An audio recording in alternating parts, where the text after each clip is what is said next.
جيه وقباستا وهندق بو ترامنت كر معلومة قزاجي مزن بوي ومحلا مجي مزنه أبارتمان زيادة بو نجبر ويكي احتياجي تشيبو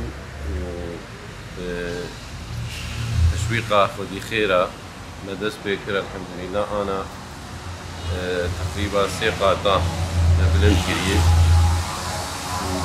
وولاتي مدى بلكي بروجاك وقت في جامعة تنيي بروجاك نهمة شكل إن شاء الله هم هيفي دارن وخدي خير فيكي ببينن إنساني خدي خير خيرين وان دانابه مسجدا بنى الله بيتا في الجنة كسيكو مسجدك آباد كيان خيرك تيخي وقت خدي مالك جنتي غير آبادك إن شاء الله هم هيفي دارن بذي شكلي تعزية أوي متبنيوة شكلية وجورا ويجي مسجد بشكل مسجدي أو جي مسافر خانتي حسب إنساني ميماني كتين سر زيارتها هيك الخوف حيري للريب مين يعني سر زيارتها مرقدة تربا الشيخ وقتاك بين زيارتي كارن بمينن جي هي Biz bu camiyi 2012'nin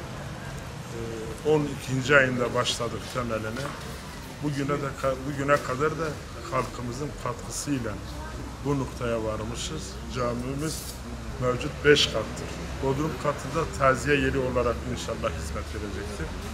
Onun bir üstü şu an ibadete açtığımız kısım ileride camimizin faaliyete girmesiyle birlikte bu katta Kur'an kursu olarak inşallah hizmet verecektir. Geriye kalan camimizin 3 katı ise cami olarak halkımıza hizmet verecek inşallah.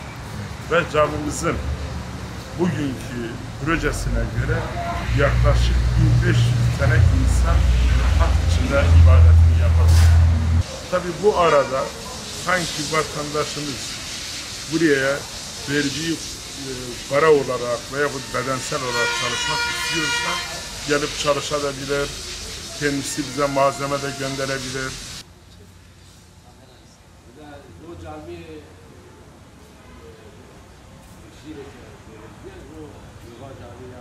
Allah'ın da şimdi be. Kimse 105 ne verirler sağ olun.